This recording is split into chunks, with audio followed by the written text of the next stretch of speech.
Friends, कैसे हैं आप सब। उम्मीद करती हूँ बहुत ही बढ़िया होंगे। तो आज मैं बात करने वाली हूँ, एक टर्मिनोलॉजी है हम लोग को मेडिकल टर्म में, जिसको हम लोग मेनोपॉज कहते हैं। लाइफ के हर अलग अलग फेज़ में अलग अलग जैसे कि फ़ेज़ आते हैं। पुबर्टी हो गया, एडल्ट हो गया, पोस्ट एडल्ट हो गया। तो फिर उसी तरह से एक कंडीशन आता है मेनोपॉज, जो हर फीमेल के लाइफ में आता ही आता है। जैसे कि मेनार्की हो गया, तो जिसको फर्स्ट मेंस्ट्रुअल ब्लड बोलते हैं उसको मेनार्की बोलते हैं। तो क्या मेनोपॉज को हम लोग क्या बोलते हैं? तो हम लोग लास्ट मेंस्ट्रुअल ब्लड जिसको बोलते हैं उसको क्या बोलते हैं? मेनोपॉज। जो मेनोपॉज का कंडीशन है, अब मतलब कि ब्लीडिंग, अब क्रैम्प, ये सब नहीं आएंगे। जो मेंस्ट्रुअल साइकिल है वो अब स्टॉप हो चुका है। तो मेंस्ट्रुअल साइकिल जो है स्टॉप हो चुका है, तो क्या हम लोग का जो नॉर्मल एज है इंडिया में, क्या वो एज क्या है जो फीमेल में है मेनोपॉज का? तो हम लोग इंडिया में जनरली 40 to 50 ईयर्स जो फीमेल होती हैं उनमें जाके ये कंडीशन डेवलप हो जाता है मेनोपॉज का। मेनोपॉज कोई डिजीज़ नहीं है, एक बायोलॉजिकल चेंजेस है, एक बायोलॉजिकल प्रोसेस है कि अब जो फीमेल है वो कोई न्यू यंग वंस को रिप्रोड्यूस नहीं कर सकती हैं।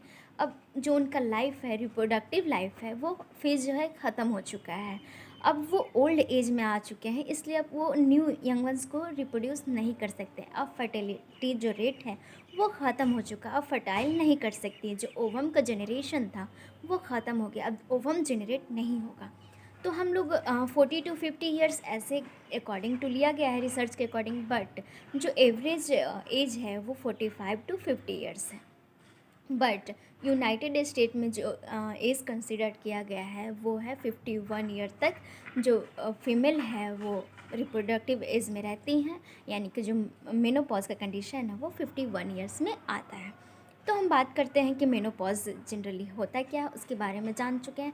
अब इसके आगे के स्टेजेस के बारे में जानते हैं कि क्या क्या इसमें सिम्टम्स आपको दिखना स्टार्ट होगा।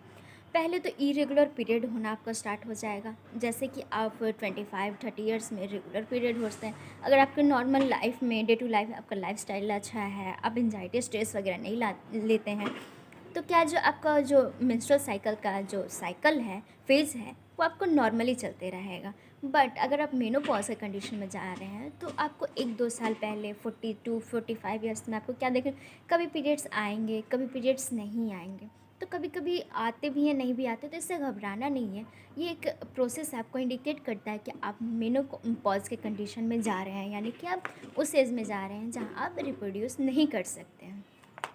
तो मेनोपॉज जान चुके हैं, अब बात करते हैं नेक्स्ट सिम्टम के बारे में बात करते हैं। तो इसमें जैसे आपको मेंस्ट्रुअल साइकिल में आपको मूड स्विंग दिखता था, क्रैम्प दिखता था, एंजाइटी दिखता था, स्ट्रेस भी दिखता था, इसमें भी हार्मोनल चेंजेस होते हैं। इसमें बहुत ज़्यादा आपको हार्मोनल चेंजेस दिखेंगे। एंजाइटी, स्ट्रेस, छोटी छोटी बातों पे रूठ जाना, गुस्सा करना, और इतना ज़्यादा गुस्सा करना मतलब हद से ज़्यादा हो जाता है। तो आप उस टाइम जो आपके फैमिली मेम्बर हैं, माँ हैं, जो भी एल्डर फीमेल हैं, उनको आप समझिए, उन पे आप गुस्सा नहीं कीजिए कि आप बेवजह गुस्सा कर रहे हैं। जब फैमिली का सपोर्ट होता है तो वो भी धीरे धीरे वक्त ढल जाता है। ये कुछ ही टाइम का है, 2 से 3 साल का रहता है, धीरे धीरे वो भी ख़त्म हो जाता है। ब्लीडिंग कभी आता है, कभी नहीं आता है। तो जो फीमेल होती हैं वो ज़्यादातर अपने डाइट के बारे में ध्यान नहीं रखती हैं, इस वजह से उनको बॉडी में और भी बहुत ज़्यादा चेंजेस देखने को मिल सकते हैं। उस टाइम अगर हेवी ब्लीडिंग हो रहा है तो आपको एनीमिया कंडीशन देखने को मिल जाएगा, क्योंकि ब्लीडिंग हैवी हो रहा है। तो उस टाइम आपको जो है वो आप फीमेल को सपोर्ट कर सकती हैं, उनके डाइट को सुधार सकती हैं। आप ऐसा उनको डाइट खिलाएं जिससे उनका ब्लड जो है वो इंक्रीज़ हो जाए, हीमोग्लोबिन लेवल इंक्रीज़ हो जाए। आप विटामिन सी जैसा टैबलेट्स दे सकती हैं, या कोई फ्रूट्स दे सकती हैं। उनको फ्रूट्स ज़्यादा कंजप्शन करवाएं, उनको ऐसा लिक्विड डाइट भी ज़्यादा दें। सॉलिड डाइट, उनका डाइट अगर स्ट्रॉन्ग रहेगा तो उतना ज़्यादा हार्मोनल चेंजेस नहीं होगा, बट धीरे धीरे वो जाके कंसीव। तो जैसे कि मेंस्ट्रुअल साइकिल के दौरान किसी किसी को क्रैम्प बहुत ज़्यादा होता है, पेन बहुत ज़्यादा होता है, तो उस जैसे कि इसमें भी मेनोपॉज में भी ज़्यादातर बहुत जो फीमेल होती हैं उनको प्रॉब्लम होना स्टार्ट हो जाता है। अगर आपको वो नॉर्मल प्रॉब्लम लगे तो वो नॉर्मली समझिएगा, बट अगर आपको ज़्यादा लगे कि नहीं अब मुझसे नहीं संभाला जा रहा है तो प्लीज़ डॉक्टर को कंसल्ट कीजिएगा, क्योंकि कोई और भी प्रॉब्लम हो सकती है, इसलिए डॉक्टर को कंसल्ट करना भी बहुत ज़रूरी होता है। और उस टाइम क्या होता है, एस्ट्रोजन लेवल होता है वो धीरे धीरे इंड होना स्टार्ट हो जाता है, लेवल लो होना स्टार्ट हो जाता है। तो उस टाइम क्या होता है, जो एस्ट्रोजन थेरेपी होते हैं वो डॉक्टर प्रोवाइड करते हैं। इसलिए आपको मेनोपॉज़ में ख़्याल भी बहुत ज़्यादा रखना होता है, हार्मोनल चेंजेस भी बहुत ज़्यादा होते हैं, तो इसलिए इसको एक बायोलॉजिकल प्रोसेस ही समझना है। बट अगर आपको कंडीशन ज़्यादा लगे, ख़राब स्टार्ट हो जाए ख़राब होना, तो आप प्लीज़ डॉक्टर से कंसल्ट ज़रूर कीजिएगा।